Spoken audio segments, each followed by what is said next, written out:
What up, Molly? How are you? How you doing? I'm so glad to see you. Indeed.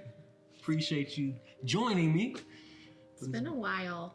It's just a tad bit. You know what I mean? Yeah, this pandemic has thrown a wrench in all of it. For sure. Definitely the human interaction part of it. Yeah. But I'm glad you joined me for this bridge builder conversation. Happy to be here. Indeed. Dope.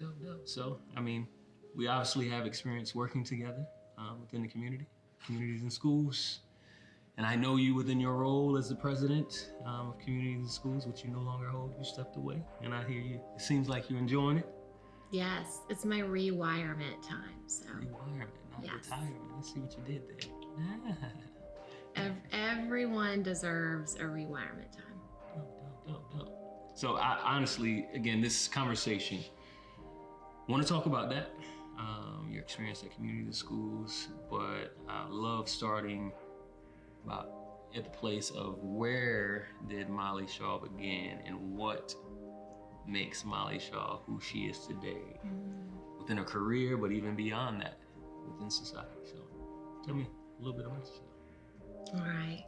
Beginning. I'll try to do it without getting too red in the face, because it's hard to, go deep into yourself and try to remember and figure out, what makes you up. But so I'll go back 40 years. Okay. Did you just tell us your age? Yeah, pretty close. I didn't even ask you, Molly. I didn't even know. Okay. So I grew up in Durham, and I'm an only child. Oh. Both my parents are scientists. They're chemists. They have their own stories that made them who they are. My dad actually didn't meet his father till he was 2.5, because my granddad was in World War II and came back and saw my dad for the first time when he was a little boy. And he grew up in Pennsylvania. Both my parents did, although they didn't know one another. And my mom lost her father. He took his own life when she was 14. And he was a chemist. And I think for her, she wanted to follow in his footsteps and maybe even get to know him better through science and chemistry. And so she went on, and she was the first woman hired at Duke in the chemistry department. And that's how they were both born in Pennsylvania. They'd moved out to Washington State. And then when she got that job offer, they moved to North Carolina. So that's kind of where my roots were.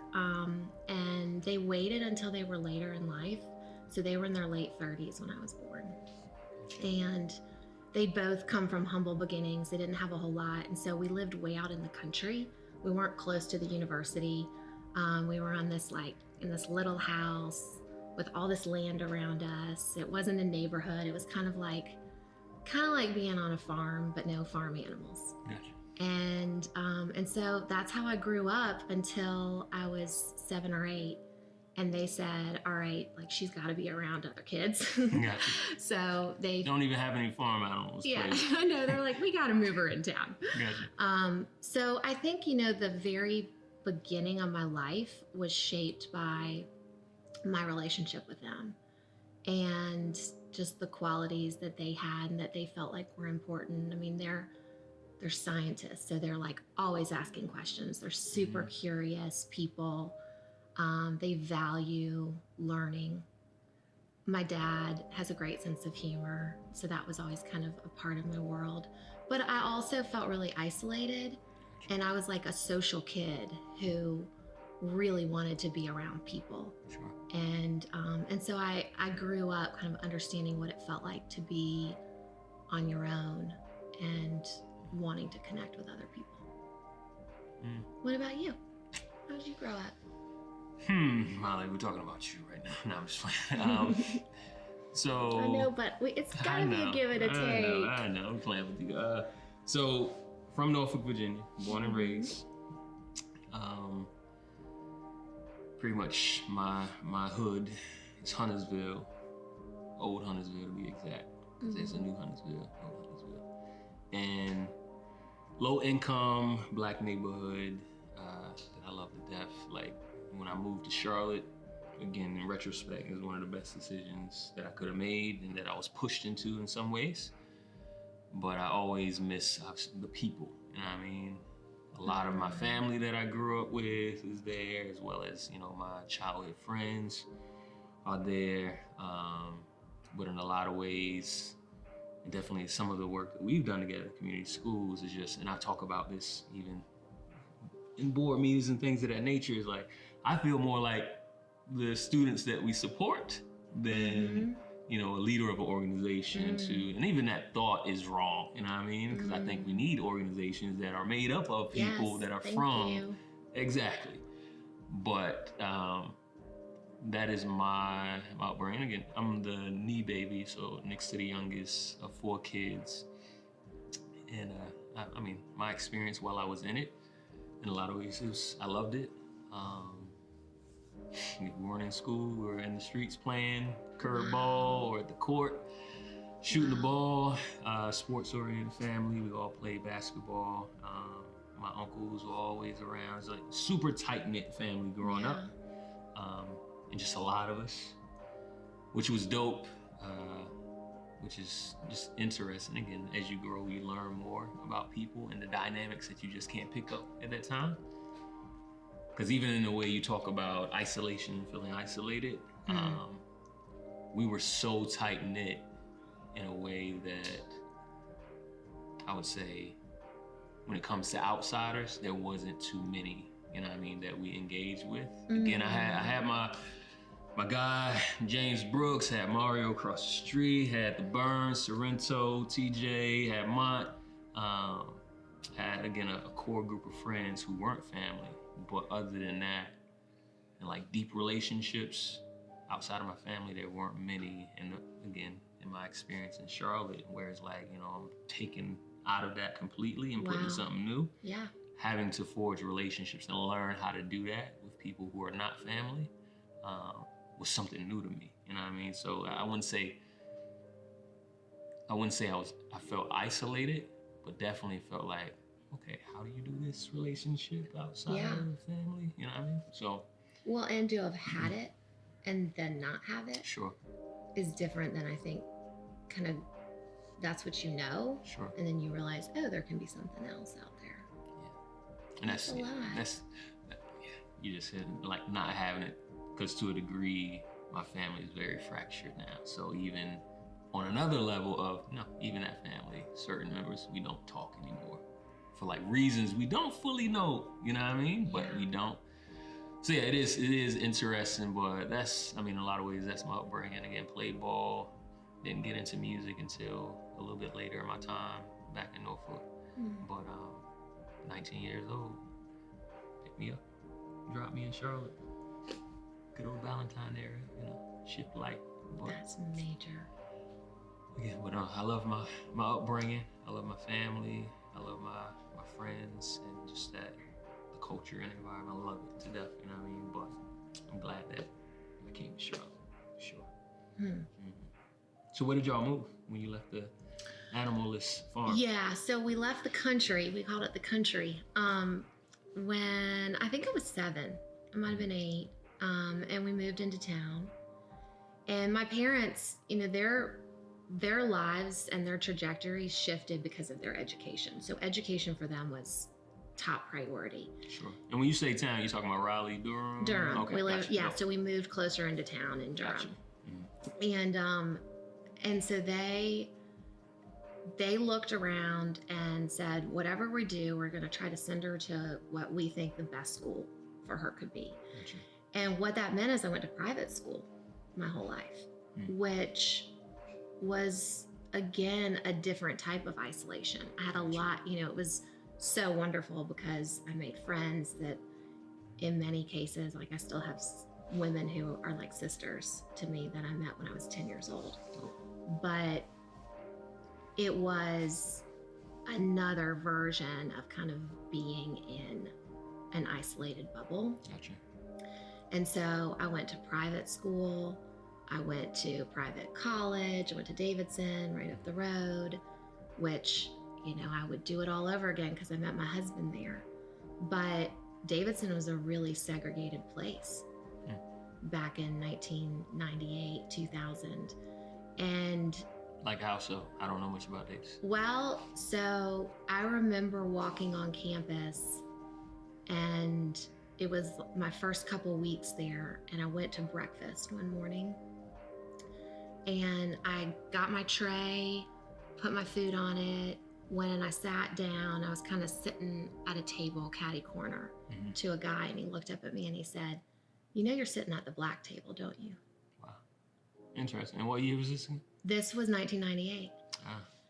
And so, I mean, I didn't even know how to handle the question, but I think I said, I didn't know that. I didn't even know there's a black table. And we started talking, and I was going to water skiing later that day. I'm like, do you want to go to the water skiing club with me? And so we got to know one another that way. And he pretty much told me from the beginning, like, yeah, he was older, and he's like, this is a campus where there's not a whole lot of commingling when it comes to race.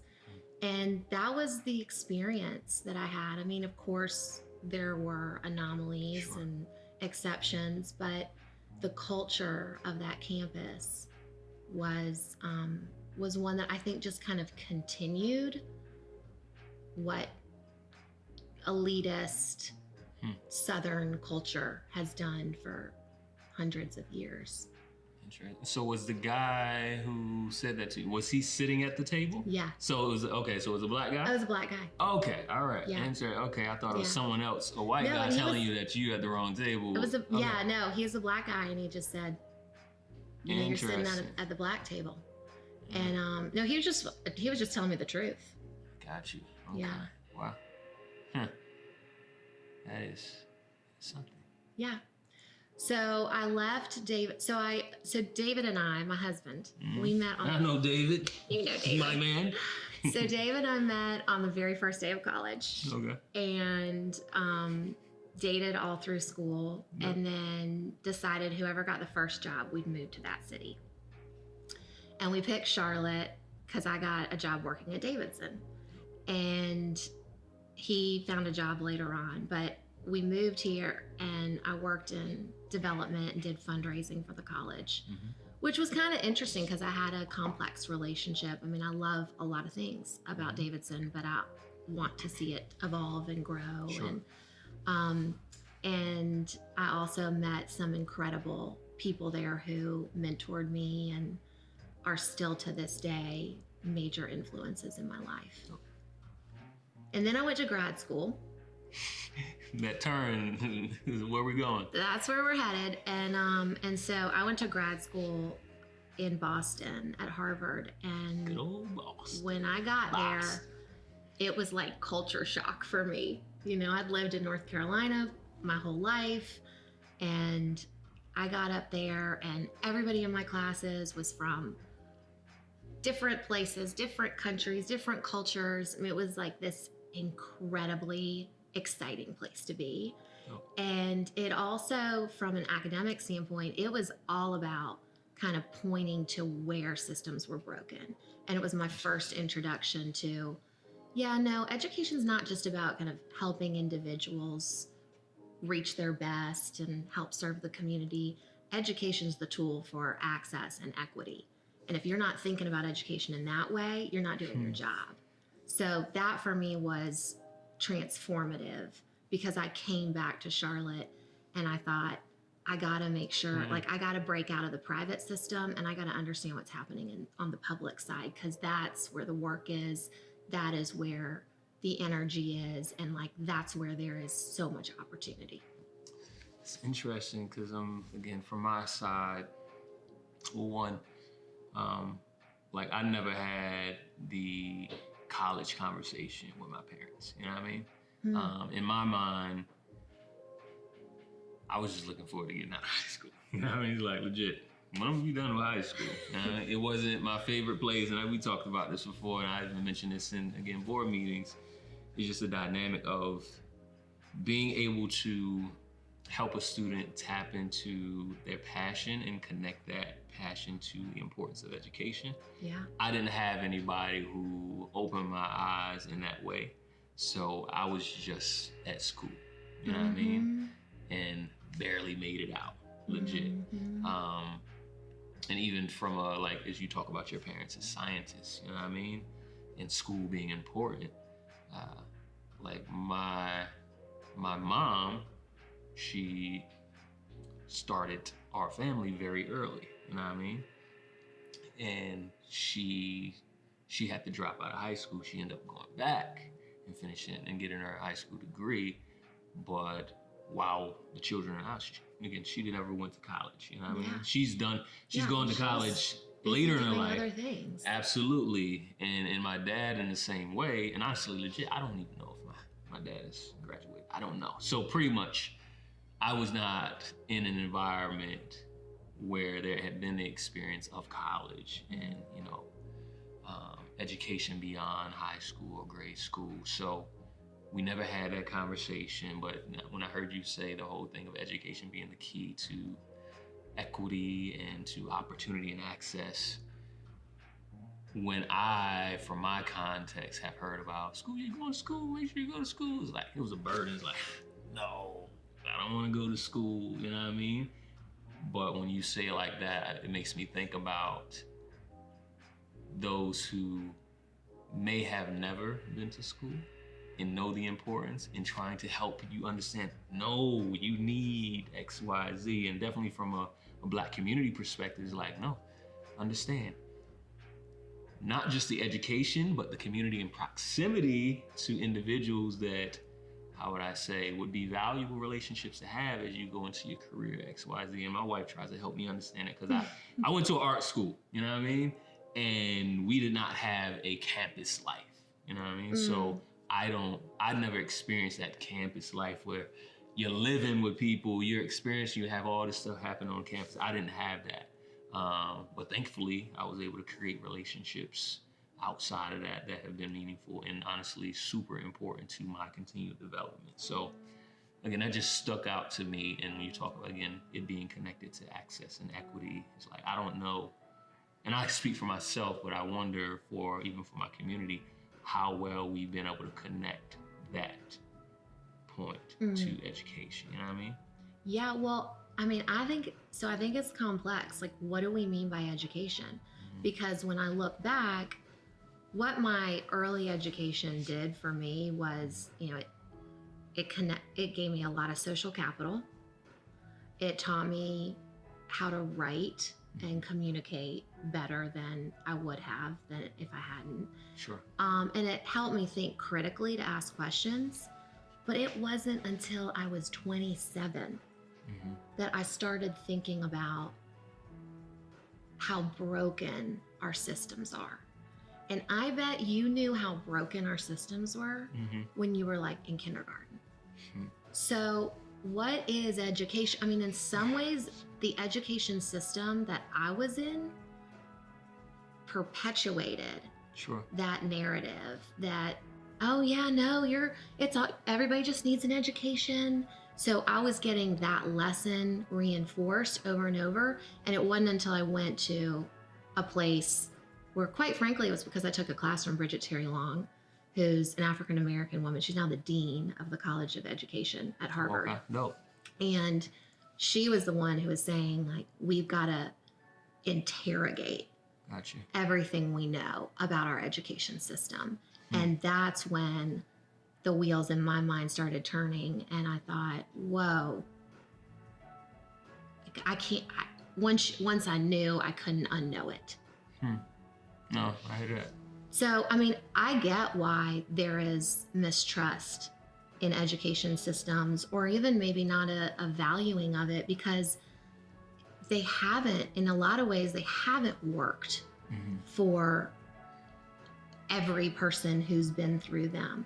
And they do perpetuate these stories about, whether things are, what's supposed to be valued and what's not. And so I think there's a lot of opportunity for us to think differently about that. No, I agree with you. And I think my comment was more about, again, just how an environment influences you. You know what I mean? Yeah. It's like, if I don't grow up in an environment where anyone has ever experienced, and I use another analogy, is like, if I grow up with people who have never experienced sushi, you know what I mean? Just because Yeah. they've never had access to it, Yeah. you know what I mean? It doesn't mean that sushi's bad. But, and this is legit, I'm speaking about myself. Like, my wife had to introduce me to sushi, and it took years until I was willing to eat non-cooked sushi, which I guess really isn't sushi, but I was like, I like my fish cooked. And now, again, it's something that I really enjoy. And again, just talking about environment and as well as relationships. If I didn't have my wife to introduce me, as well as me say no multiple times, I would have never been able to enjoy what I now enjoy. So I would say, like, for education, I don't think, for me personally, it wasn't a thing of mistrust. It's just not being able to connect, say, dreams to how education can open some of those doors for you and create access. And I mean, it's not having that connection point for me. And legit, that's I eventually went to the Art Institute, which brought me here to Charlotte. And in the Art Institute, I did fabulous, you know what I mean? Because I would say for me, it connected something I was passionate about. Art, you know what I mean? To education. It was like, that bridge for you. Absolutely, absolutely. And I think that is where there's a lack. And if you want to talk about systemic issues that probably play into that, is that those who control our education system don't understand that dynamic because they have never experienced that. They don't have relationships with people. And again, I'm speaking broadly. I can't stereotype who's in that position to make those decisions. But when you are detached from the communities, all of the communities, because you may be connected in one way to one community, but if you're not connected to understanding who is the education serving across the board, all of its diverse communities, you can't serve them all well. You know what I mean? So for my community, it's like, yo, assess where we are. Assess even what are the roadblocks mentally, systemically, historically that are at play. And then let's talk about what are solutions to make sure, okay, we can overcome those things and someone can be educated. You know what I mean? Yeah. Again, that is people work. You know what I mean? That's where people have to play a role. It's not just some, again, box system. You know what I mean?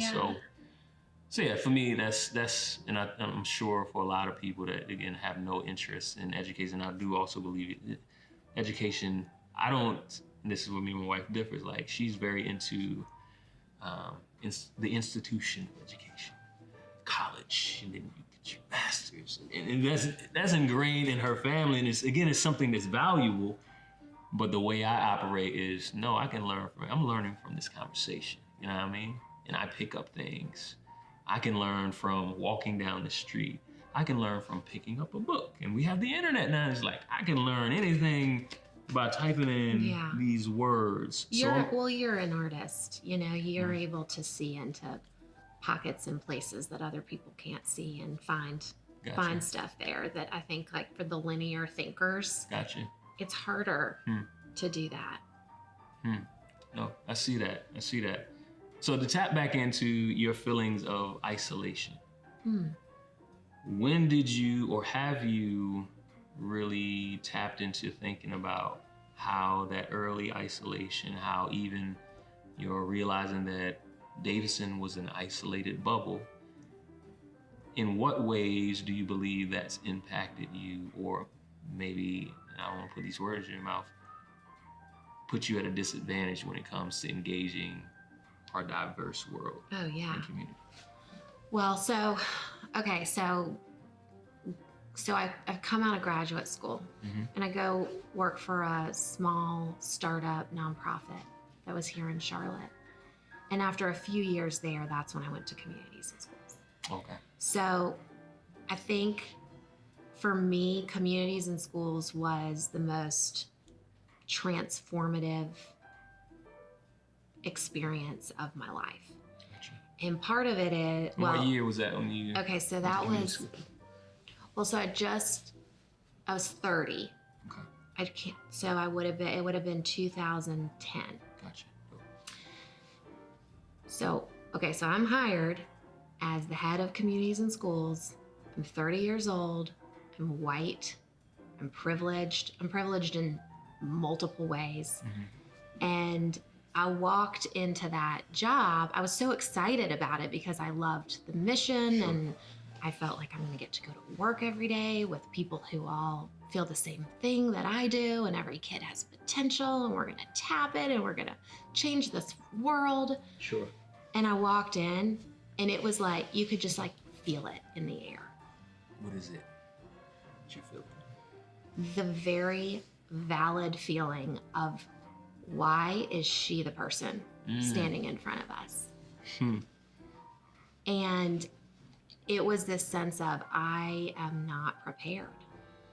And I knew it. I couldn't name it. At that point, I wasn't even naming privilege, but I could sense it. Gotcha.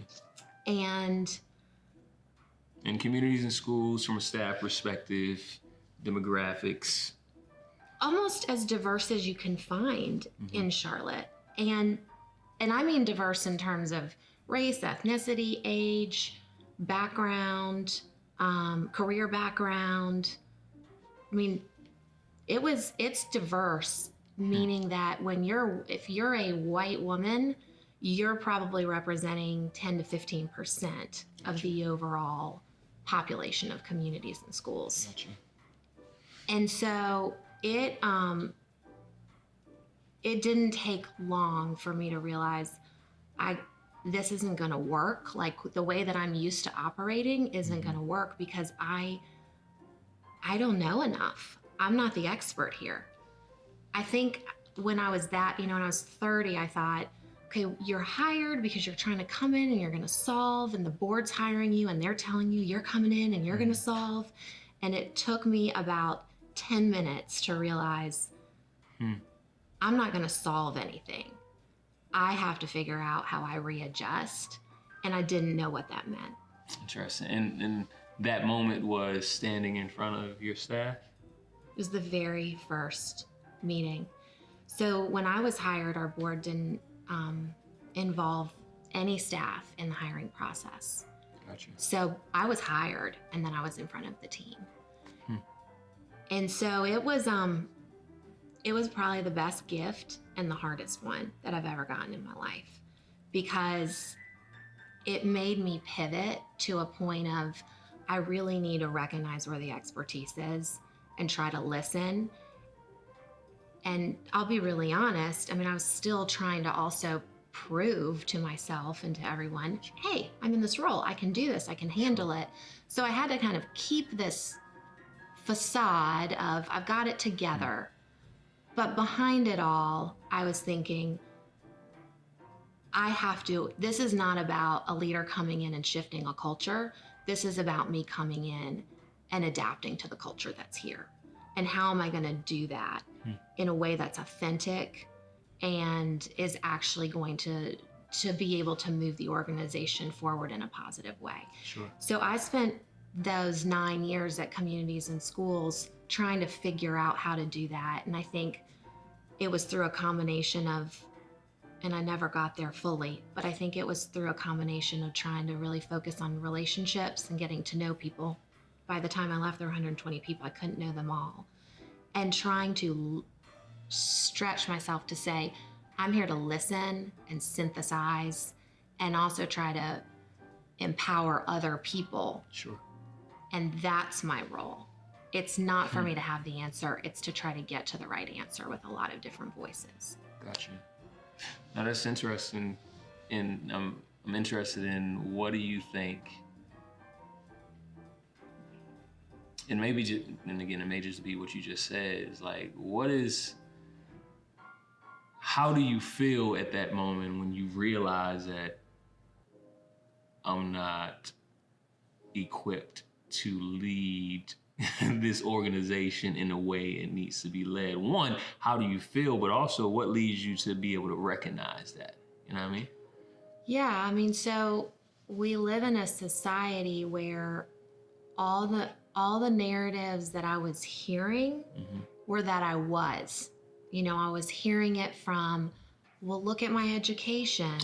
Gotcha. Look at my success in other jobs. The people around me were saying like, you are, of course you are, of course you are. And there was just something in me. There was something nagging in me that was like, I know what you're saying. Yes, I'm bringing skills, but I'm missing something really important. I don't know what it feels like to be one of our kids. I don't even know close to what it feels like to be one of our kids. And that's a really important piece. And I'm looking at the history of communities and schools, 40 years. Well, at that time, it had been 30 years. No one had ever led it who was a person of color. So by the time I left 9 years later, it was very clear. I mean, over that time, and people, people would push back on me, but I was very clear in my own mind. And when I came to our board leadership and said, I'm leaving, I said, I'm leaving. The time is right. It's right for me. It's right for the organization. And here's what you have to know. Our team and our kids deserve a different type of leader. This is not about, I've been here 9 years. We've done a lot, and there's been a lot of great progress. And think about how much better it can be. So when I left, there were 30 people on a list that I gave our board search committee, because I wasn't part of the search, and said, as you start, this is who you need to consider. And every person was a person of color and an extraordinary leader. And that's because I believe that fully inside of me.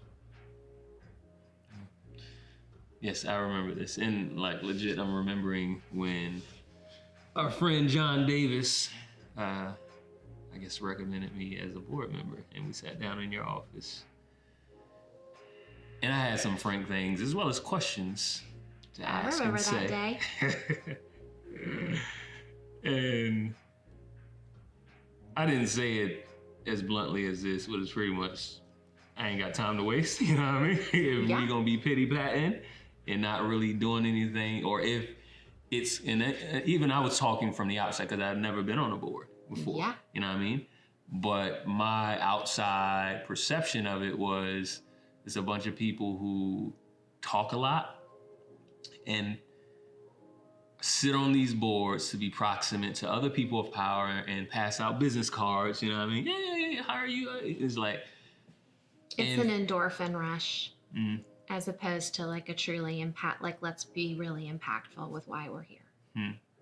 So, let me get my endorphin rush. Sure. Sorry, No, you good. So I come in there and pretty much I'm like, yeah, I'm busy, and if we're not really gonna be about the business, I really ain't got the time. You know what I mean? If it's gonna take 12 months to actually do something that we believe should be done, we're wasting a lot of time. And I don't have a business card, so it's not gonna benefit me to be in this room. But in that moment, and definitely John is somebody I trust, I definitely saw the value in what was being done and still being done at communities and schools. And I sense within your communication, I'll say two things. One, that you truly meant what you said when it comes to, I would say, the need for help. You know what I mean? When it comes to proximity or voices that are closer to our students and our families that we serve. But I also sensed in that moment that I wonder how long Molly's gonna be here. So why did you say yes to being on the board?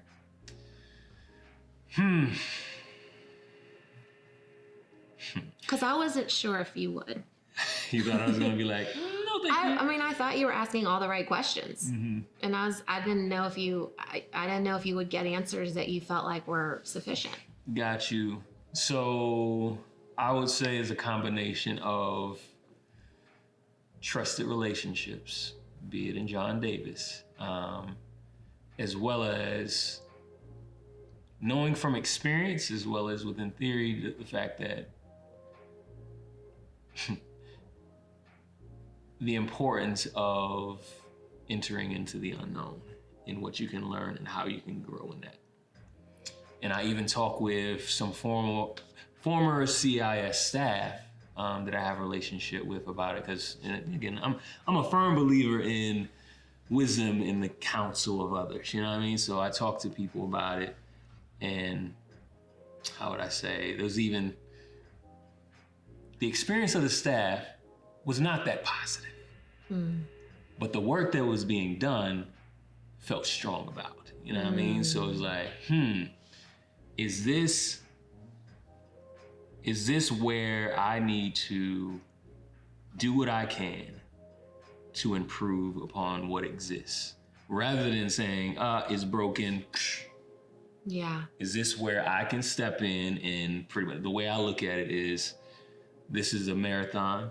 I have the baton for a certain period of time. Yeah. It is my duty to run my leg of the race well and prepare whoever I'm gonna pass the baton off to run and continue that race. So I said yes, because at the core is like, again, the work needs to be done.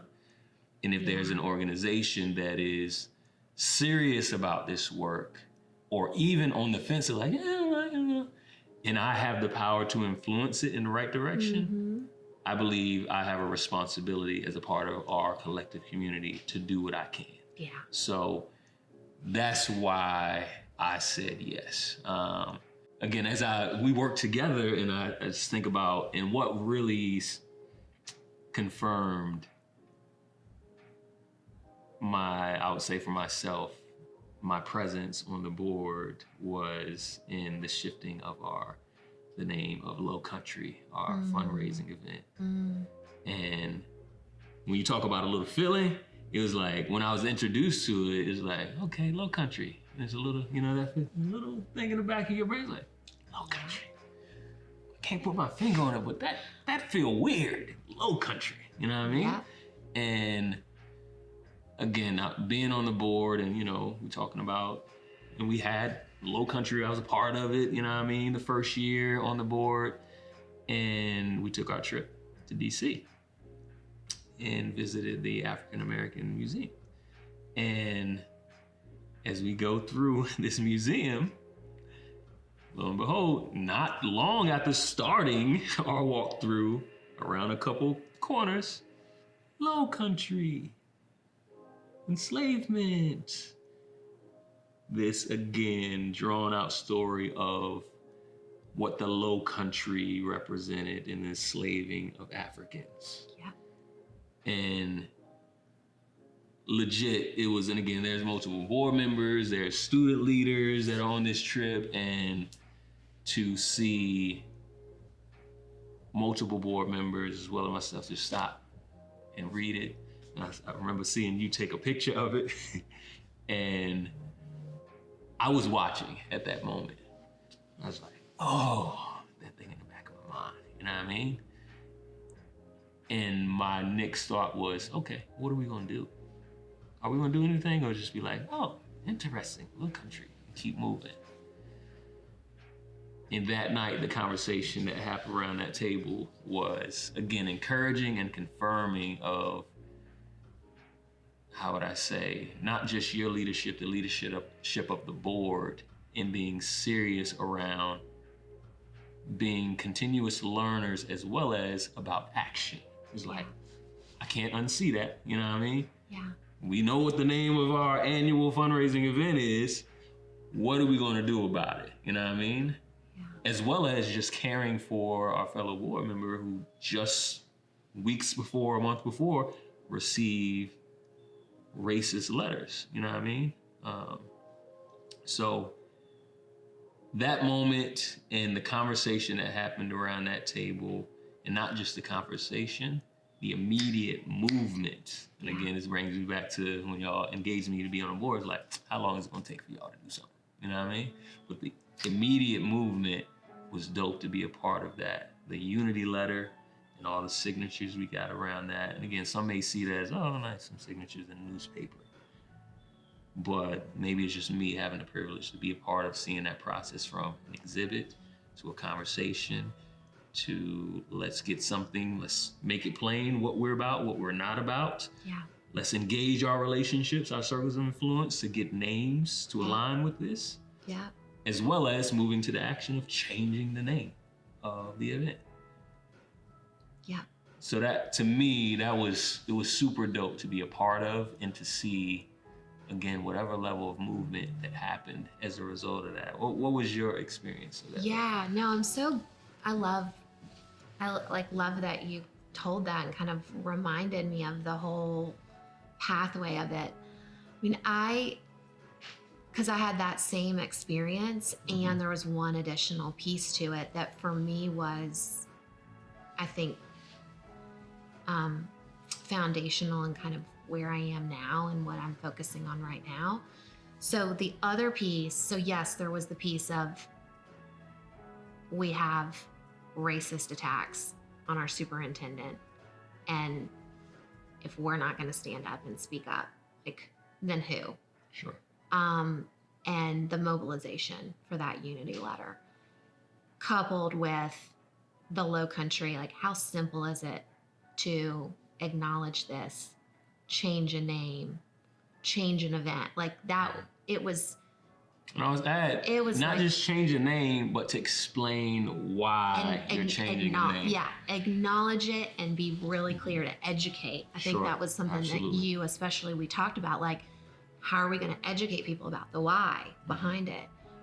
And the other piece in there too, for me, was when we wrote that unity letter, it was multiple voices. It wasn't like a bunch of people talked and then someone said, okay, I'm going to go and draft it. And it was absolutely. And it was, and then I remember that text, email. And we knew, like, okay, how are we going to get this? How are we going to really mobilize it? Let's see if the Foundation for the Carolinas will come and support us with that. And then that letter got changed some. And we were, I mean, it was, do you remember? Like, it was like a day of calls back and forth. Okay, how do we feel about it? Where is it now? And you were really instrumental in helping to shape the language that was in there. And then I was going back to Michael at the foundation and saying, okay, we need to make these tweaks. And then he was, so, I mean, it was, for me, that felt like true collaboration. That was bridge building, because we were bringing in different institutions and individuals, and that letter got written in a way that for me felt like this is how so much more work ought to be happening. And yeah, it's hard. Yeah, there's a lot of navigation. Yeah, you have to walk that bridge a bunch of different times. You get your steps in. But when you do, what you have is something that is so much more representative and authentic. And that is where we need to be. And so right now, the work that I'm focused on is around a few different things. One is, how do we shift and really think about philanthropy and support of organizations in ways that are grounded in equity and interrogate current power structures, and think about, how do we really not have the money and the funding always make the decision? How do we have the communities and the people being the ones who make that decision? And how do we make sure that when we're creating things, there are multiple voices involved? Because that's where the magic happens. And that is what CIS, although on a lot of days, I know a lot of us woke up and thought, we don't want to be here because there are so many different perspectives in the room. But when we could get to consensus on things and when we could create ideas together, that taught me it is worth every ounce of effort and time to get there. No. Can you share more about what you're doing? Because I would like to know, how would I say, again, we've throughout this conversation talked about a lot of the challenges and the barriers in being able to serve a community well, whether it's in your position or just lack of proximity to a community. What would you say are the necessary bridges that need to be built within the education space or to support students and their families what would be instrumental bridges that can be made by those who, again, maybe still work at CIS, those who work in our school system, in our educational system? Yeah. That's a deep, long question. And I think, there are answers specific to education, and then there are answers kind of more generally about the community. Okay. So I'll take the community piece first, and then we can talk about the education Sure. piece. And I'd love to know what you think too. So on the community side, I think that Charlotte as a community has a lot of work to do when it comes to leadership and this leadership transfer that I think we're on the cusp of. I think that we're beginning to see it happening, and it's going to start happening more. And if we can do more of some of what we've done and really begin thinking differently about who needs to sit in leadership roles, then I think we're going to, that's how we will maintain our ability to tackle complex problems. I think another piece of this is, how do you really begin to listen to communities? Sure. So Jamal Kennard, who's a Communities and Schools former site coordinator who now runs Lakeview Neighborhood Alliance, phenomenal leader. He talks about, who do we really turn to make the decisions about how we solve problems? Do we ask the people inside of the communities who are dealing with the problems, or do we ask the people outside? And it's like, consistently we go outside to determine the problems, to figure out the solutions, to hire whoever's going to run those solutions, and then to evaluate whether a good job's been done. It's like we go outside, outside, outside, outside. And so whenever I hear Jamal remind people of that, it's such a simple way of painting that picture of what would happen if we went inside, inside, inside, inside. And so that is, because of the experience I've had, I have a deep belief that we need to go inside. And my role is now, my role for myself, it's not like a role that someone is paying me to do right now, but my role for myself is, how do I make sure that I am saying that over and over and over again in every setting that I possibly can, so that we can begin to move that dial forward. Gotcha. I am consulting with the Foundation for the Carolinas to look specifically at something called trust-based philanthropy. Okay. And that is it's based in a set of values. It's a way to conduct philanthropy that is focused on equity and transfers of power, and collaborating with humility and curiosity, and really investing in grassroots leaders, not always focusing on institutions, but looking inside communities for where the real work's being done. And so the foundation has partnered with me, and we've also partnered with 3 community-based leaders, Jamal Kennard, James Lee, and Janine Bryant. Oh. And the 3 of them are we're on a team together to help think about, how can we let more people know about how trust-based philanthropy can work. And so my job is to kind of help coordinate pieces of that and make sure that institutional leaders out there know about how this could happen, and hopefully have some sort of transition of resources and power. That's dope, because hearing what you just said, my first thought was, who y'all collaborating with from those spaces? So it's great to hear that, 3 of the partners in that work are from that community. So it's the best part of the work. It's the most important part of the work. I mean, if I was sitting there just going and telling everybody about trust-based philanthropy and listening to community,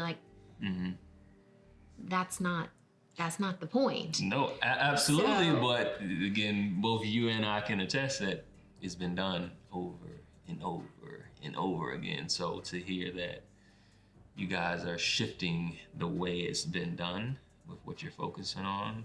Again, and the three of them, you know, like they have to sure. they're, you know, it's You have to again, have for trust me, to create they're something that can they're go to trusting a for sure. process too, and we're calling it it's an exploration right now, because until it actually starts activating into changed behaviors across this community, it is nothing more than an exploration. Sure. But and actually unpack that a little bit, because again, if I use the words trust-based philanthropy, okay, cool.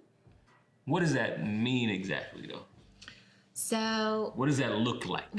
So like we talked about the values, right? And then there's practices that go along with it. Okay. So I won't remember all of them, but I'll just talk through a few. So one of them is that if you're a funder, you grant unrestricted dollars and you make multi-year investments. So when you're going to commit to a community and an organization, you say, I'm with you and I'm in it. And yeah, there are going to be things that don't go right, but you don't have to give me that picture perfect presentation every year just to get my funds again. I want to know what's really happening. Gotcha. Because trust is relationships and it's truth. Sure. And right now, funders are working with half the truth because organizations are trying to survive. Yeah, absolutely. So that's one element. Another element is you try to remove barriers. So if you have a super intensive application process, well, communities and schools may be able to go through it because we have the resources and the manpower to do it and woman power to do it. But if you're a grassroots organization and you've got all these different grants to write and they all look different and they require multiple meetings, well, you're trying to be in your community. And you may only have yourself or maybe a few other people. And if you're spending all your time writing grants and responding to funders, you're not doing your work. And so it's about how do you make your application processes super simple. I mean, one of the things that we're talking about right now is, could it be possible to have a common application that organizations would say, let's all share the same? I mean, they're common applications for college. Yeah, so you only have to apply once and you write one thing and a bunch of different people. There's some trust-based organizations that don't even, they say, just send us an application you've written. We'll do the work of reading through it and getting the information we need. That's dope. Another thing is asking for feedback and then actually being responsive to the feedback. So asking those grant partners, if you're funding, asking grant partners like, hey, what are we doing well? What are we not? And again, you have to have that relationship in order to get an honest response. But when you hear something, following up, changing what you do, being responsive. And then another thing is supporting beyond just writing money. So, you know, there are organizations that offer space or help hold retreats or give additional dollars to just whatever your team needs, like we want to help you with. So it's less about transactions and it's more about relationships and really being in it with an organization and trusting that organization to do the work that they wake up every day to do. That's dope. That's dope. I see you, Molly. I see you. What about you? What are you up to right now? Hey, I'm having a bridge builder conversation with you. I know. That's a big part of what I'm doing right now. Tell me what it all's gonna mean. Yeah, so if I connect it to your answer, I'm diving deep on that relationship aspect and the importance of it. And if I sum it up, again, my consulting agency, Bridge Builder Consulting, and creating content to support the consulting I do, the coaching I do of leaders who desire to be bridge builders within their role. I am emphasizing, and if we look at the DEI space, you know what I mean? And again, attacking systemic or making systemic change and, you know, enacting policy to change things, which is very important. I'm just not gifted in the same way. It's like, you know, I know where I belong and where I need to step aside, step back. It's like, that's not me, you know what I mean? But what is me is caring for people and having meaningful and like authentic, I'm gonna be me regardless of who you are, and creating space for others to be themselves. those authentic relationships and knowing the missed benefit and impact of having relationships be the bedrock and the foundation of the change we want to see. Because I believe, why no? People create policy and people uphold policy, you know what I mean? As well as systems, whether inequitable or equitable. It's not something that just sits over there and we can't control. It's like, no, people, we, me, myself, you, and your decisions will determine what will be upheld. So I'm diving deep into the importance of, let's make sure we experience and have opportunity and know the value across difference. I know the value of Molly as a white woman, you know what I mean? And I don't stereotype her as, oh, it's Karen. I see you, Karen. You know what I mean? It's like, no, let me get to know Molly. Let's see what's going on with Molly and let me value her for who she is and in my direction as well, in all different directions, regardless of your race, your gender, your beliefs, X, Y, Z. It's like, if I see you as someone who's valuable, when it comes to protecting you and creating opportunity for you, it's the outflow of me valuing you rather than, okay, let's do this because they're making enough noise. And again, once they're quiet, well, let's ignore that or overturn it or create something, whatever it is. So for me, with Bridge Builder Consulting, Bridge Builder Conversations, and the other things I have going on, it's getting us to refocus or expand our perspective. I say that, expand our perspective and understand that this will actually make our addressing systems and policies that much more impactful and sustainable. So, because I believe, again, if I don't value you, why would I care if you're hurt? Why would I care if you don't have access? I wouldn't. Thus, I would not do anything to protect or to elevate you and give you opportunity. So that is who I am and where I am. And obviously, I leverage the power of music and art to create those conversations and those opportunities to at least get us in proximity to hopefully engage in a relationship. I love that. And, it makes me think about so many different pieces. But one of them is I've been thinking about this metaphor in my mind because I believe so deeply in no one can do it alone.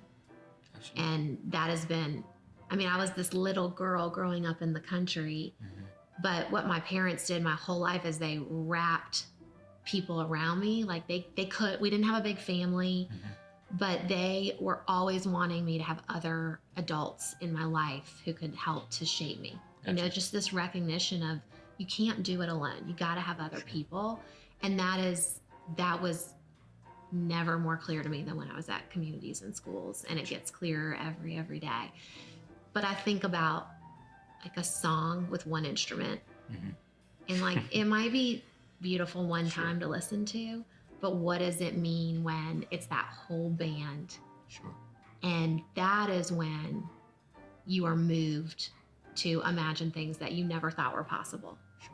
And that's what I think that you do, and you do it with music, but you do it with your words, and you do it with your relationships and your heart. And so I'm excited that that's where you are. I appreciate it, Mom. Thank you. I'm excited for your new chapter as well, and all you're doing. And obviously, I'm looking forward to the next time we'll be collaborating. Our paths will cross in that way. So that'd be awesome. I'd love it. Before we finish our conversation, I want to gift you with my Bridge Builder Motivational Journal. Really? So when I talk about content, obviously this conversation is something as a part of that, but also... It's like you do it. Yep, 52 weeks for a year span.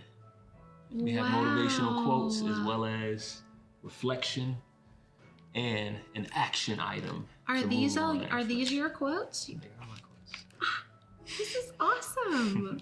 I love it. Thank you. And I signed it for you as well as autograph. So it is. It's for you. Yes, you got one of the first copies off the press. So yay. Thank you for, indulging me in this conversation and, pulling it back You are in it. I didn't know that. Mm-hmm. That's awesome. You are in it. Good. Well, I can't wait. Hey. I probably need to be doing this. I was actually, you know what? Once you have more, I'm gonna get one to Dave. Oh. He and I have been talking about needing to journal. So.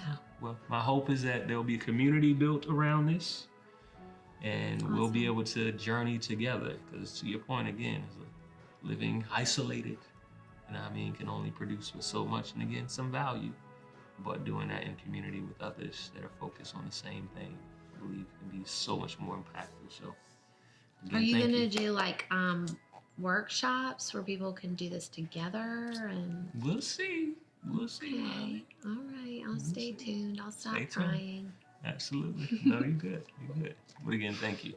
Enjoyed it. You too. Always. Yep.